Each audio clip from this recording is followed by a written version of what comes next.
Welcome to the People Who Read People podcast with me, Zach Elwood. This is a podcast about understanding others and understanding ourselves. You can learn more about it at behavior-podcast.com and send me messages there. If you enjoy the podcast, please consider leaving me a rating on iTunes or another platform, and share it with your friends. That'd be hugely appreciated. Today's talk was recorded January 26th, 2022. It's a talk with psychologist Kirk Schneider, who's written or co-written several psychology books, one of which I read recently called Existential-Humanistic Therapy. We talk about what existential psychology is and what humanistic psychology is, and what makes those schools of thought different from more well-known and traditional forms of therapy. Kirk is also interested in polarization. One of his books is called The Polarized Mind, which deals not just with political polarization, but more generally with how people can become very fixated on a single point of view, to the exclusion of all other points of view. Another book of his is The Depolarizing of America, which is about an approach to heal political polarization. I myself am very interested in existential psychology, and I'm also interested in political polarization and the psychology that drives that. So I thought Kirk and I would have a lot to talk about. Regarding existential psychology, the most meaningful and wise book I've ever read is a book called Existential Psychotherapy by Irvin Yalom. It was published in 1980 and is considered a classic text in psychology. I read it a few years ago, and I thought reading it was like getting several months or even years of therapy. My wife Molly also read it, and she also found it meaningful and life-changing. I've since bought it for many of my friends and family. It's an awesome book, and I highly recommend it. And if you're curious what it is that makes those ideas so meaningful to me, Kirk and I discussed that in our talk. We also talk about why our culture tends to shy away from thinking about and talking about such existential fears. We talk about narcissism and the possible drivers of that from an existential psychology point of view. We talk about how modern life, in letting us see so many different points of view and different philosophies, can be stressful to us due to our desire for certainty and groundedness. Those are just a few of the things we talk about. Kirk's website is at kirkjschneider.com. I'll read some information about him from his site. Kirk Schneider, PhD, is a leading spokesperson for contemporary existential humanistic and existential integrative psychology. He's a co-founder and current president of the Existential Humanistic Institute, a two-term council member of the American Psychological Association, and a two-time candidate for president of the APA. He is also past president of the Society for Humanistic Psychology of the APA, recent past editor of the Journal of Humanistic Psychology, a trained moderator for the conflict mediation group Braver Angels, and an adjunct faculty member at Saybrook University and Teachers College, Columbia University. He received the Rollo May Award for outstanding and independent contributions to the field of humanistic psychology from the Society for Humanistic Psychology, APA. He's published over 200 articles, interviews, and chapters, and has authored or edited 13 books, including The Spirituality of All, The Polarized Mind, Awakening to All, The Handbook of Humanistic Psychology, and Existential Humanistic Therapy. Dr. Schneider's work has been featured in Scientific American, The New York Times, The Guardian, Vanity Fair, Psychology Today, BBC World News, and many other health and psychology outlets. Okay, here's the interview with Kirk. Hi, Kirk. Welcome to the show. Hi, Zach. Thanks so much for inviting me. So I've seen the type of therapy that you practice described as existential humanistic, and maybe you could briefly break down how you see those two aspects, what makes it existential and what makes it humanistic. Well, in a nutshell, which is not easy to do with these terms, obviously, but by existential, I'm talking about basically our relationship to existence and what that implies for living our lives. By humanistic, I'm talking about specifically the human experience of existence. I'm talking about more of our embodied experience of relating to these various themes that are often described in existential literature, like death and isolation, meaning, meaninglessness, freedom, constriction, expansion. So the existential literature can be a little bit abstract at times in identifying, various aspects of what it means to exist. But the humanistic part really comes more directly out of humanistic psychology, which is very much grounded in our whole body experience of what it means to be free, to deal with our finitude, to wrestle with meaning, wrestle with our smallness, our capacity to transcend. How do you see that compared to traditional, say, Freudian influenced psychotherapy? Is it that it's less system and ideologically oriented and more focused on, what is going on in this person's life? Is that one way to look at it? It's really more about, again, one's whole body experience of living as distinct from certain categories that the Freudians have tended to focus on.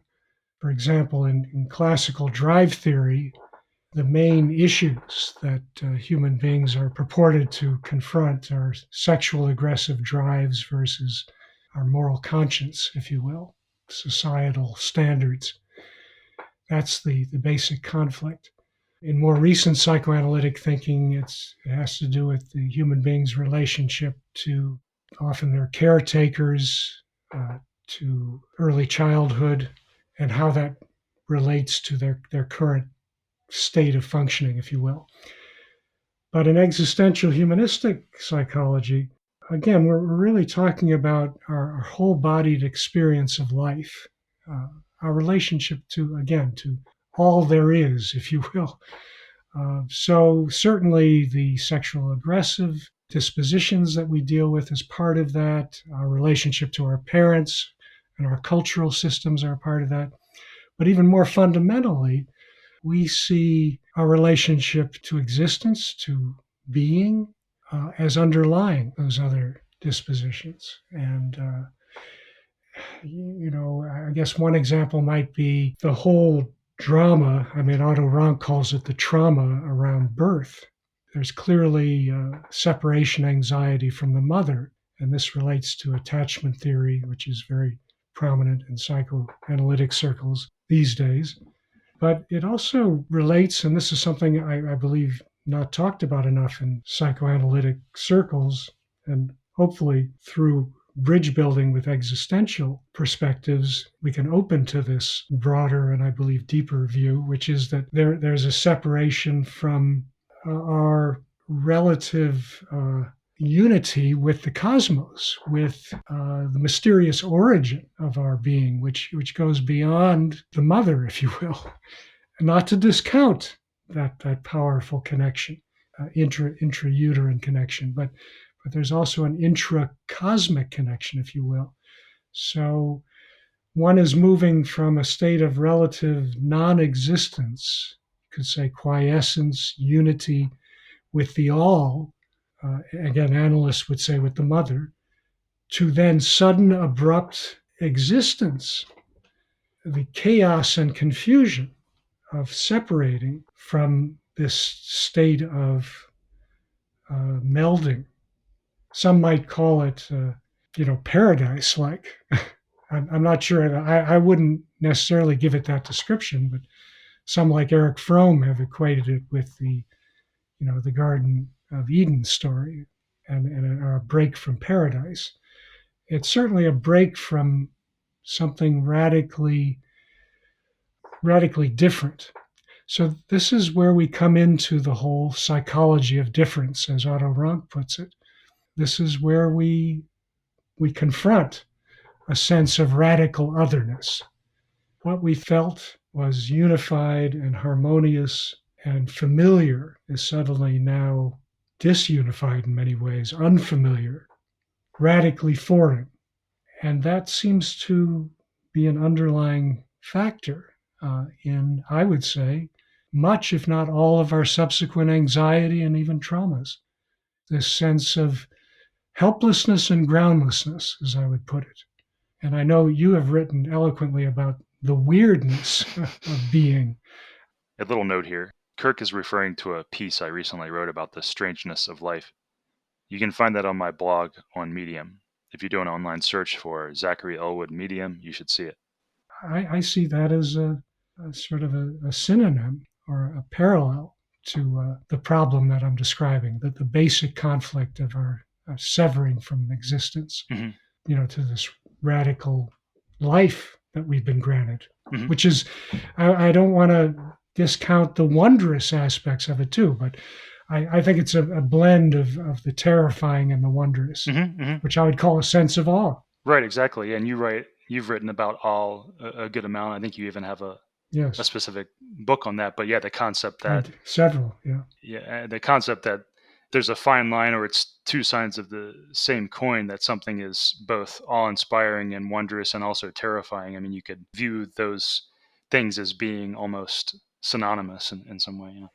Well, a flip side of a coin, in a sense. And I think that the more we're able to develop a capacity to be present to and work with that which is radically other and foreign, that primal fear we experience at birth. Some would say it even begins to happen when we're jarred in the womb. The more we are supported by our parents, by our culture to work with that, to live with that, stay present to it, the more capable we are of beginning to become intrigued by the radically other, the groundless, if you will, rather than just terrified and paralyzed. And eventually, hopefully, not only intrigued, but fascinated, creative, become a creative participant in that maelstrom that we're born into. Yeah, and you said something about how existential philosophy can be a bit dry or abstract for people who haven't really delved into it. And I think that is true. When I was young and I was reading about existential philosophy, or maybe just philosophy in general, I guess when you're younger or haven't delved into it, there can be this sense of like, oh, this doesn't seem related to my life. But I think, the thing I've realized is that existentialism or existential psychology is about these things, these real stresses that we're dealing with, and these real, it's about what life is like. And we often avoid these things, or we view these fundamental questions or stresses about life as very threatening, or even mysterious, or even just something that distracts us from our everyday practical life. But I think the more I've thought about them, the more these are the things that really matter. And I think that's what, and far from being something that's abstract or distant, these things, once you wrap your head around what they're really about and how they relate to your life, I think most people will see the real practical value and application to these things, and see the benefit. I don't know if you agree with Well, all those things. no, absolutely. I mean, and that's where I believe the humanistic element comes in. To really ground this stuff in, as you say, the real, what many of us experience in our early childhoods, growing up, but I think every day in various ways, especially when we're jarred out of the routine and familiar. We begin to see how and feel how real these themes are. So again, I don't want to discount the philosophical aspects either. I think it's very useful to be able to talk about these themes, but it's more than talking about, from my standpoint as an existential, integrative, humanistic therapist. It's also about experiencing, uh, and I've experienced it very directly in my own life. And that's where I think we have some parallels as well. I've gone through my own sort of dark night of the soul, Mm-hmm. which is a lot of where uh, my own foundations in this field come from. Maybe that's a good segue into one idea that I've seen discussed by Yalom and yourself, is the idea that the relationship between the therapist and the client, those in the moment interactions, are potentially much more important than any specific psychological strategy or specific school of thought. In other words, that a therapist might have all the best theory in the world, but if they're fundamentally not attempting a real human connection with their client, they may not succeed in helping that person. And in your book, there was in your book with Ora Krug, there was an observation by someone that said something like being too much aligned with or adhering to a specific ideology might prevent a therapist from being flexible and spontaneous enough and having those authentic connections. And maybe you can talk a little bit about how you see the role of that connection in therapy. Yeah, well, it's like co-creating a field or a soup, if you will, whereby people feel more free to roam within, if you will, more free to be in touch with areas that they formerly blocked off. I call it a reoccupation project where you're both literally and figuratively reoccupying the parts of yourself that you've blocked off, for a whole variety of reasons, often having to do with how one's traumas in the past were handled, either by parental systems or the culture, or by oneself. But I think the more or less optimal relationship between client and therapist is one where the therapist has some familiarity with that freedom within him or herself, because he or she has been through something of what they're holding, they're working with in the client. It certainly doesn't have to be the same thing by any means, but to have a profound sense of what anxiety is about, I think is very, very critical in helping co-create that disarming soup or context, where the client is enabled to live with and make the best of the depth and mystery of life. And that's actually my definition of life-enhancing anxiety, which I've been looking into more and more.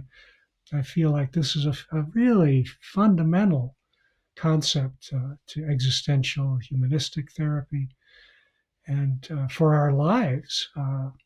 Because so often we block off anxiety. We have so many ways of doing that today. And that's where we get into these rigidities and we become polarized. What I call the polarized mind is the fixation on single points of view to the utter exclusion of competing points of view. And how do we become polarized? Out of terror, fear. Mm-hmm. Mm-hmm. It's fear-driven. But what we're hoping to co-create in these existentially oriented depth therapies is a place where one can, in some sense, revisit or restore the terrifying places that one has experienced right from that primal fear, birth fear, such that one feels more capable of participating in or even experimenting with, exploring, playing with, being intrigued by, or even fascinated by the rumblings within, if you will. Mm-hmm. The sadnesses, the fears, the angers. So much of this work is about helping people to begin to become more from a place of curiosity about these places rather than abject terror and reactivity. I'd also call that a shift from a reactive place to a more responsive place through the therapy. Just to give you a quick concrete example, I feel I moved very gradually from a place of abject terror when I was a kid. This was partly based on the loss of my brother when I was very young, and how that not only impacted me, but my family system, my family. But I then, thanks to the great wisdom of my parents, went into a psychotherapy as a young child. And gradually through that therapy, and then a later one, and when I was in graduate school, I was able to move from terrifying places incrementally to intrigue and eventually wonder and fascination with these bigger themes about life that came up through that break in my in my being, in the routine and familiar way of being. Hmm.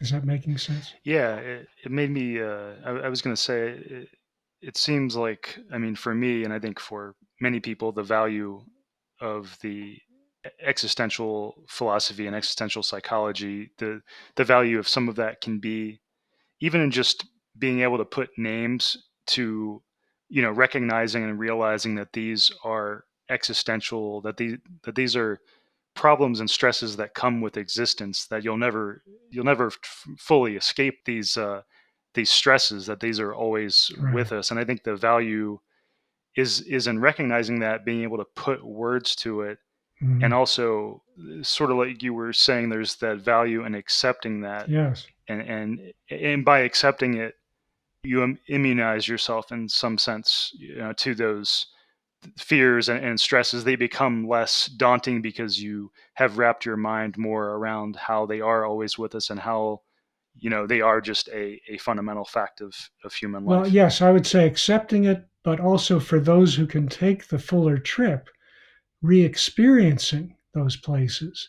Mm, So going beyond having a kind of intellectual hmm. understanding of them, but actually being able to stay with the impacts of those experiences with one's whole bodily being, Hmm. so that those parts of one's body that are activated by the anxieties tend to be less and less frightening, less and less foreign. They become more of the water you swim in, if you will. It is something like being in a dark basement. At first, it's shocking, it's jarring.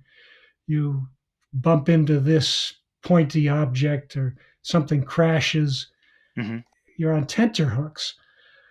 But if you can stay with your experience, and especially if you have a mentor or Some support. a Yeah. loving Hmm. guide, support with you, you begin to see things in a different light. And it actually, more light often is accessible to you. And what you thought was some horrifying Hmm. monster, it was actually maybe a rocking Hmm. chair that you might want to sit in. You know, Yeah, I think about that a good amount. How you have to be willing to face those fears and anxieties, which is, easier said than done in a lot of cases. But absolutely. we have that desire to, some of these existential stresses of various sorts. These things that bother us so much.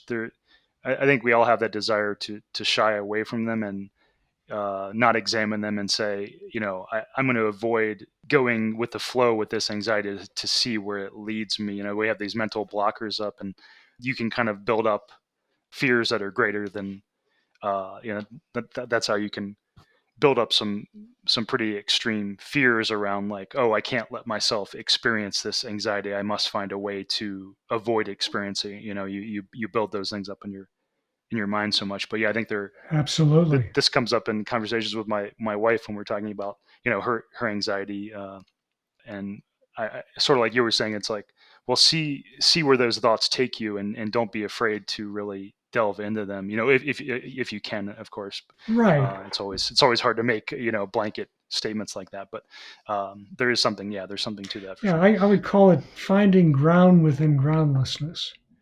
There's a whole spectrum, there's a range within which we're able to do that. Some people are able to acclimate fairly well to very broad and deep ranges of human experience.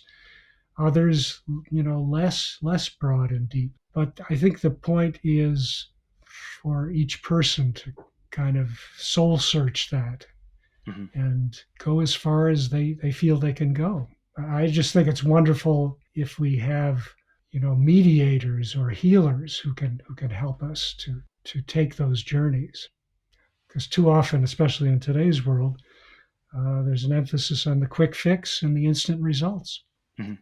Either through our devices or through very short-term formulaic kinds of medicines or therapies. Hmm.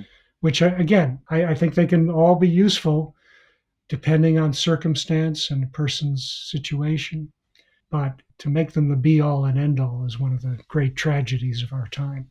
Yeah, and I've already said this once, but I think for anybody listening, that the value of these ideas, this kind of therapy, again, I would say is being able to put words to these concepts, and by doing that, they become less daunting. So some of these Right. things Yes. can seem so daunting, and the fear of death and how that can manifest, or the fear of isolation, which, for me, I think the isolation part was my main thing that I struggled with when I Mm-hmm. was young. And, so being able to put words to view these things more conceptually is in itself healing, and allows you to delve into them more than otherwise. When you're young, these things can seem so daunting and so powerful. And I think there's something about being able to tame the ideas that helps face them. Yeah.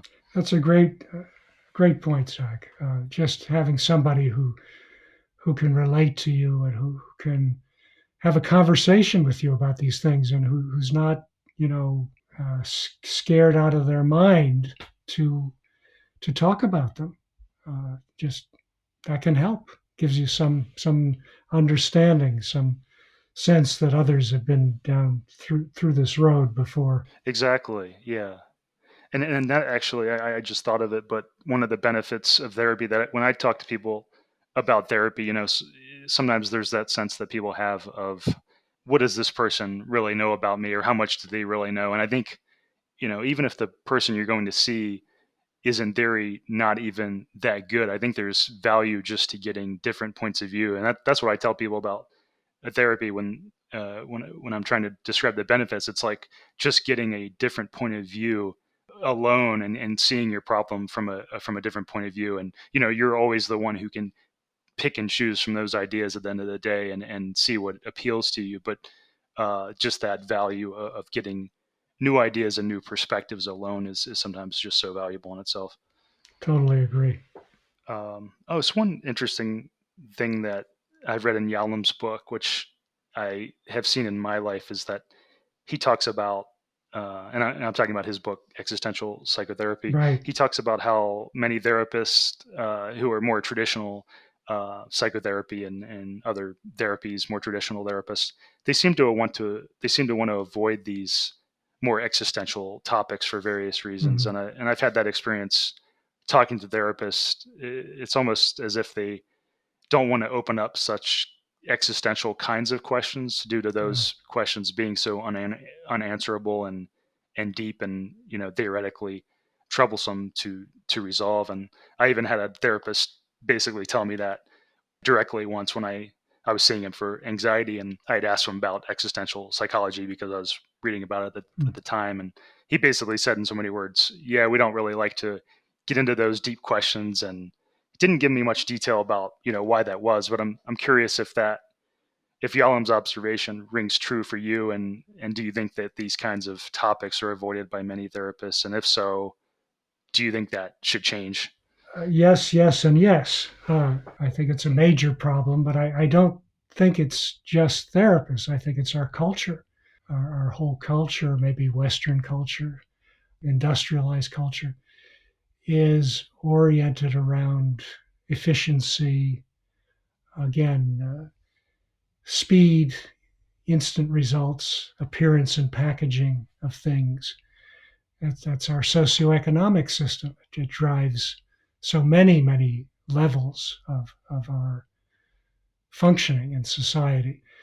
So it's not surprising that it's impacted psychology and psychiatry as well. That said, I don't want to say that the only reasons that therapists, be they behavioral, cognitive, what have you, stay away from some of those questions is because they're not able to go there themselves very well, or they're scared of going there. I think they may have some good clinical reasons for doing it too. Mm-hmm. I do think that for certain people and under certain circumstances, delving into very ungrounded inquiries could be destabilizing, could be too much if somebody is Mm-hmm. particularly fragile Mm-hmm. or at an early stage of therapy, let's say. There could be other reasons for not delving into that. I think this is where being in good communication with your client and really trying to sense what is the client's desire and capacity for deeper change in their lives is so important. That's why I call myself an existential integrative therapist, because I do believe that there are many tools in the toolbox of healing, if you will, Mm-hmm. and that there are times where more programmatic approaches or medical approaches, somatic, meditative approaches can be helpful, like simple breathing exercises, Mm-hmm. relaxation, etc. Supportive work, and deeper exploration is not for everyone. Again, Mm-hmm. but I believe strongly that our profession should make much more available the chance for clients to go more deeply into these questions, and that therapists as a whole should be more prepared, both within themselves personally and professionally, to deal with the wider and deeper ranges of human experience, Mm-hmm. because otherwise it shortchanges what could happen there. And it also it could be mystifying to the client in the sense of how seductive more structured, simplistic formulations can be. They can be very seductive. They give people answers in a sense. And I think we all, especially when we're in pain, we want something quick and simple that we can work on, and it could cut that person off from even knowing what it might be like to stay more present to that particular quandary that they have, let's say, about feeling like there's a bottomless pit under them, or they're in a black hole, or they're in a free fall. I mean, we hear these kinds of Mm-hmm. themes. These are existential themes that are behind so much anxiety, but they're so often not really explored. Yeah, that's an interesting angle of inquiry. Is talking about the words and phrases that people use to describe how they feel, and how those phrases Yeah. tie to these core existential fears. That's interesting. I don't know if you've written about that, or other people have.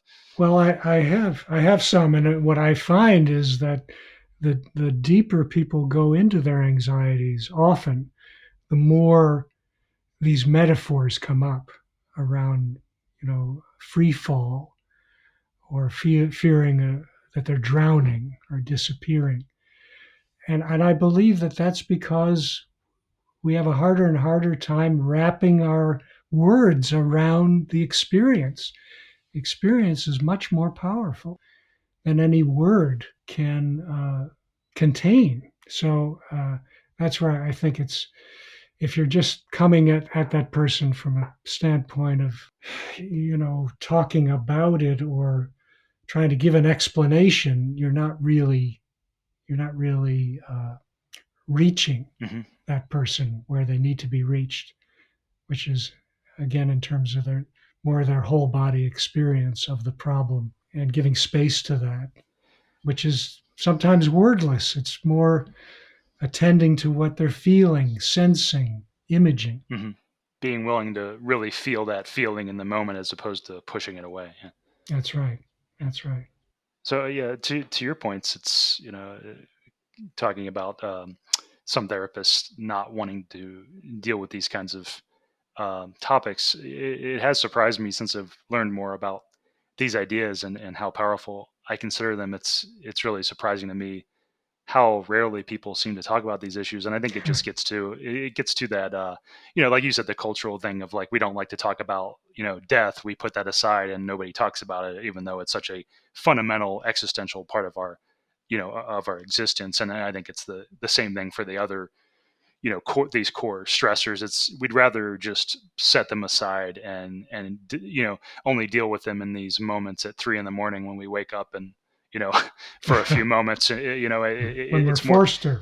yeah, when we're forced to, or when they culminate in something quite bad or whatever. But yeah, it's Mhm. these ideas just seem so powerful to me, and I agree with you. It's like the more we can get these ideas out there, I think the better it is for humanity. And maybe this is a good Yes. segue actually too, because I see this related to political polarization. And so maybe this is a good Yes. segue to talk about, you've worked on political polarization topics. You wrote a book on polarization, and I'm curious if you Mm. could give your view on how you see existential humanistic therapy and psychology relating to the polarization topics. Yes, well, in the polarized mind, I go into detail about an area that drives polarization that I don't think is nearly addressed enough in our mainstream way of thinking about how people become extremist or polarized, and that is the existential humanistic fear of insignificance, of not mattering, which again I believe goes back to this primal fear that we all experience in some way at birth. That sense of overwhelming helplessness, the sense of not having any direction or identity structure to hold, the floundering, the confusion of that abrupt shift from relative non-existence to existence. So I think what happens in trauma, both personal and collective, is that that primal terror begins to break through, because what happens in trauma, again, personal and collective, it's like a rip in the fabric of the routine and familiar. And if you think about that on a collective scale, let's say, just looking at the 20th century, I point to, I think, some glaring examples of Maoist China, Stalinist Russia, Hitler's Germany. Each of those countries went through some horrifying experiences of insignificance and a feeling like they didn't count. Whether you take the treaty at Versailles with the Germans after World War II and how screwed over they felt as a people, as a culture, by the rest of the world, the depression that they went into, and already having insecurities about their nationality, if you will, because they were very late in becoming a nation relative to other European nations. So deep, what we would call ontological insecurities about one's identity. And also falling from such a great height, that crash, because in Germany there was such a marvelous tradition of art and literature and science, philosophy, so many areas, and to come crashing down after the war. It's profoundly brings these existential themes. Then you have Russia, coming from the czarist rule and the experience of many of the people, the proletariat, if you will, of being so put down, and such distinctions between classes, the royalty versus the regular folks. And of course, you had this in the French Revolution as well. And you had this in China too, as far as I understand. The extreme oppression the Chinese people felt, especially from nations like England and the United States, the colonial powers, colonial West, exploiting them and making them feel basically like serfs and slaves, and in some cases being treated that way. It was ripe for a strong arm to arise, and for a people to arise with the feeling that I will do everything I can, including becoming a tyrannical myself, to avoid any hint of that former feeling of insignificance and smallness and helplessness. So I believe that this is what drives a lot of our tendencies toward authoritarianism, toward tyranny, fascism, but not just in the political realm. We see it within family systems, Mm-hmm. whether Narcissistic that's behavior. narcissistic, patriarchal, abusive, domestic abuse can certainly be driven by that. We see it in, business, monopolistic, hegemonic, businesses, corporations, Professions, we've seen it as well. I think of the Nazi doctors, but that's an extreme example. I mean, God knows my own profession has had its arrogance and its ideological rigidity and so many areas of life. It really seems like when it comes to arrogance and narcissistic traits, I mean that there's something as humans we do crave certainty and we crave a feeling of groundedness, and one way to achieve that is with narcissistic behavior to not let in any other philosophies or thoughts and to say this is the way it is, and that can be a solution of some sort to feelings of existential terror, even if that terror has like been pushed aside long ago and buried deep beneath. I think that accounts for a lot of narcissistic behavior. I'm not sure if you would agree with that, man. Absolutely, absolutely. And it's a craving for certainty, especially when one feels so terribly uncertain and ungrounded. And that often happens again because one has experienced some kind of break, some kind of trauma, some kind of devaluation in their lives. Humiliation is often related that they can't deal with. And so that's the other side of the polarized mind, is how to depolarize. How do we address this problem? And that's the lead to my follow-up book, which is The Depolarizing of America, as I call it, a guidebook for social healing. So I think we got to get to those deeper fears, to those more primal fears, if we're going to substantively address polarization, politically, culturally, racially, personally.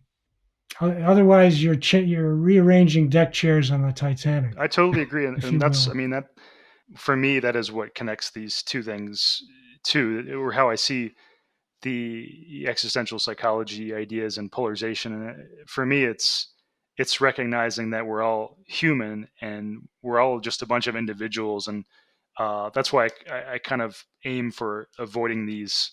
I think one of the fundamental mechanisms behind political polarization, in the U.S., but any place this has happened, and it's happened obviously many places. The fundamental mechanism is in thinking in these group terms, where like this group is all this way, and this other group is, they're all as bad as the worst person in that group. And when you start to think that way, and when you start to act that way, when you start to see this group as a monolith and not as a bunch of just individuals who may change, or some of them come over to your side if you speak persuasively or whatever, if you start viewing them as this monolithic group that can't change, that changes how you behave, that changes how you speak to them, and the insults that people make about that group then in turn amplify the other group who's doing this similar things. And I see this as connected too, because to me it's about seeing people as humans. Absolutely. Like ourselves. They have understandable reasons for what they do, and it may be that we find it hard to find common ground or build bridges with them, but I feel like the first step in the solution is seeing other people as people like yourselves, and seeing their humanity. Well, yes. I mean, we scapegoat others because they remind us of the primal terror. Somehow those others trigger the feelings of helplessness and groundlessness that we can't handle because of whatever particular context we went through. I also just want to emphasize that I don't intend to pick out just certain groups or parties as the perpetrators of the polarized mind. I think we're all susceptible to it, and we all need to be vigilant. And I believe, and I point out in my book, that America has committed some horrible crimes in the context of these fears of insecurity, insignificance, and not having really dealt with profound insecurities. I mean, some of those may have to do with, being immigrants for a number of us, escaping profound oppression in other countries. Even though we found, quote, freedom in some ways, we also carried with us these insecurity mentalities that led to horrible scapegoating of others, be they Africans or Indian, Native Americans, etc. So anyway, we're all susceptible. I think the larger point here is finding ways of addressing these fears so that we're not coming so much from a place of such deficits toward each other, but coming more from a place, like you say, of being able to see the humanity, the wholeness of the person, rather than just a part. And that's what a lot of the depolarizing of America is about. And my recent work with Braver Angels and these dialogue groups, the experiential democracy dialogue, I see that in particular as a notable way to change the atmosphere of our relating to others. They're really about helping people to humanize the encounter with the other rather than coming from a place of knee-jerk stereotyping and labeling. But it presents a series of ways to help people be more centered and more okay with the other within themselves, which is really fundamental, so that they can be more okay with the otherness in the other, if you will, and have a dialogue. Yeah, that's a really good point. I think the sad thing about these polarization dynamics is that how you view other people is how you view yourself, and vice versa. Like these are all just views about humanity, and as polarization dynamics progress, it leads to this really, people start having a really negative view of humanity, of the other, and including themselves, in that way. In the same way you're saying, it's like these are two sides of the same coin. We are a form of humanity in the same way others are a form of humanity. So having, the more pessimistic things get, it leads to worse and worse situations, unfortunately, in a lot of cases where people just start having a really negative view of humanity in general, which leads to the worst things. Yeah, it's a road toward becoming more whole human beings. Mm-hmm. Yeah. So one thing I think about sometimes with the polarization dynamics is that there can be something about the modern age that's a bit destabilizing, in the sense that we're more easily able to learn about other philosophies and others' points of view than ever before, and I include like the last, couple hundred years or so, when people can more easily learn about what's going on in other places. And related to what we've been talking about, there can be something kind of destabilizing in the sense that we crave certainty. We crave these, we crave these philosophies of this is the way life should be, or the way the world is. And the more we learn that, hey, there's all these other philosophies out there, and all these other perspectives of seeing the world, that alone, even apart from like directly impacting one's life, but just at a philosophical or intellectual level, I feel like that alone can be a bit destabilizing, because we do, like we've been saying, we do crave certainty. And I'm wondering if that's something you've seen talked about, or you yourself have talked about. Well, very much so. But I guess I see it as double-edged, because on the one hand, I strongly agree that the ready access to various cultures and ways of thinking can be overwhelming and destabilizing. Vertigo-inducing.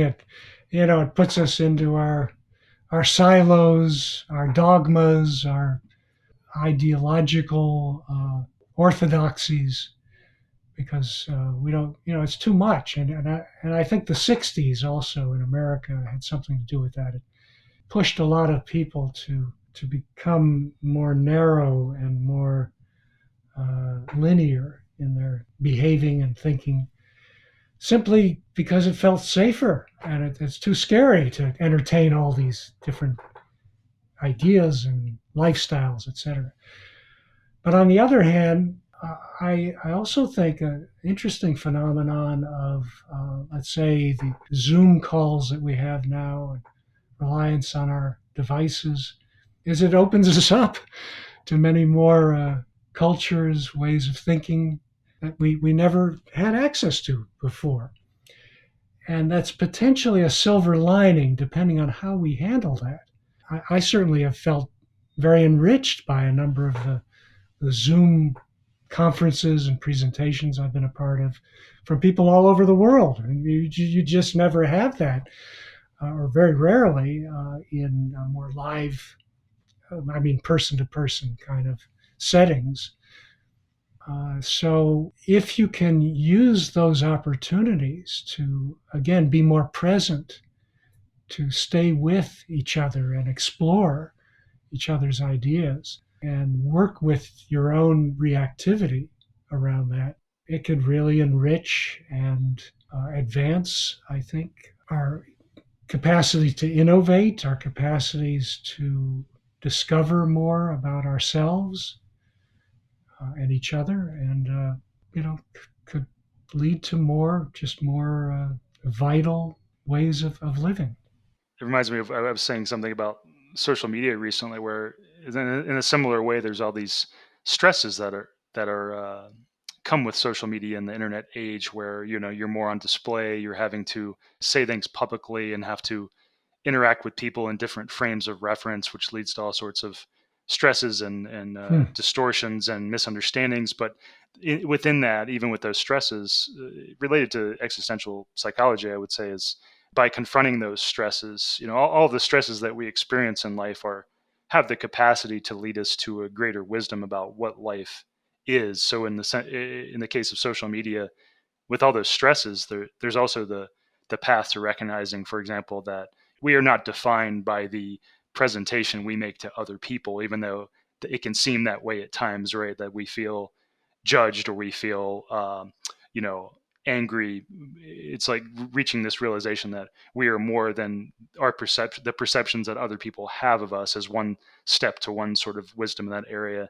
Just reminded me of all of these stresses that we experience are potential paths to greater wisdom. And I think that's what, getting back to the existential psychology is being willing to examine those stresses and what they tell you Exactly. about life, and making peace with them, and saying, well, this is just how the world is. Like, Yeah. people are going to think things of me, but that is not who I am. Is not the full definition of me. Things like that. That's why we talk about the paradoxical self. Being able to live with and even be enriched by the various contrasts and contradictions that we experience in life, within ourselves and with others. That can, yes, be a wonderful ground for discovery, for growth, or it could be overwhelming. But again, the key is presence, or at least a key is cultivating presence. And I think that really is our biggest challenge today, because there are so many forces that go against being able to cultivate presence. Our attention spans are being, I think, severely compromised. Yeah, destroyed. In Yeah. part, yeah, because it'd be wonderful to do what you were saying, to be able to explore and play within the sea of social media. The problem is that's not how a lot of people experience it. I think they Right. experience it more as flitting back and forth and getting excited and getting mad and then getting stuck and getting depressed because this image or that image. A lot of anger going on. Yeah. A lot of anger, reactivity. So I believe we need more people to help us slow down, to process a lot of this. This is where I believe psychology can play a great role. It is challenged itself in doing that, but there are certainly many areas where people can step up in these ways, and the ways of mentoring, and just reminding us. Certainly, our artists often, and some of the great literary works can remind us of our fuller humanity and of the value of being in great conversations with people and with ourselves. The value of